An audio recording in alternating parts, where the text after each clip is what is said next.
Hi friends, ఈ video నచ్చినట్లయితే like చేయండి, సబ్స్క్రైబ్ చేయండి.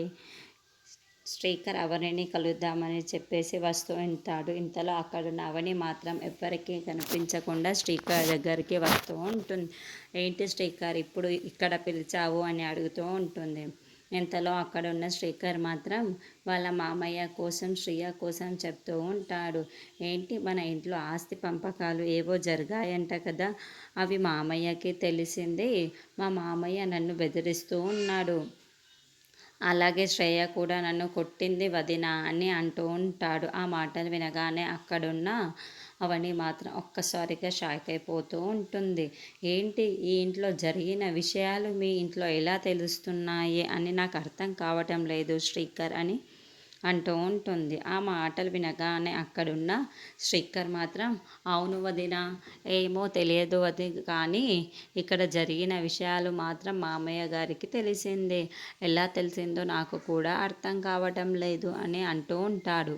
ఆ మాటలు వినగానే అక్కడున్న అవని మాత్రం మా ఇంట్లో జరుగుతున్న విషయాలు మీ మామయ్య వాళ్ళకి ఎలా తెలుస్తున్నాయి అంటే, మనకు తెలియకుండానే ఏదో ఎవ్వరో ఈ వ్యవహారం జరుపుతున్నారు. ఎవరు జరుపుతున్నారో మనం తెలుసుకొని వాళ్ళని గట్టిగా బుద్ధి చెప్తాను అని అంటూ ఉంటుంది.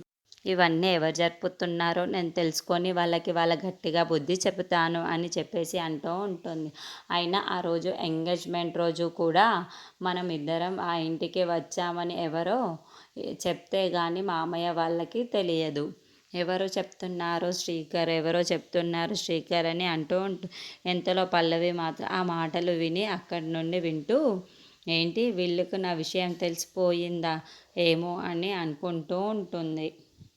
ఇంతలో అక్కడున్న శ్రీకర్ మాత్రం వదినానికి ఇంకో విషయం చెప్పాలి అని మాట్లాడుతూ పక్కకైతే చూస్తూ ఉంటాడు. ఇంతలో అక్కడున్న పల్లవిని చూసి ఒక్కసారిగా షాక్ అయిపోతూ ఉంటాడు. ఏంటి పల్లవి ఈ మాటలన్నీ వింటుందా అంటే, ఆ పల్లవి ఏమైనా చెప్పిందా ఏంటి మా మావయ్యకి అని ఒక్కసారిగా షాక్ అయిపోతూ ఉంటాడు. ఇంతలో అక్కడున్న అవని మాత్రం శ్రీకర్ ఇటు చూస్తున్నావు అని అటువైపు చూస్తూ ఉంటుంది. ఇంతలో అక్కడున్న పల్లవిని చూసి అవని కూడా షాక్ అయిపోతూ ఉంటుంది.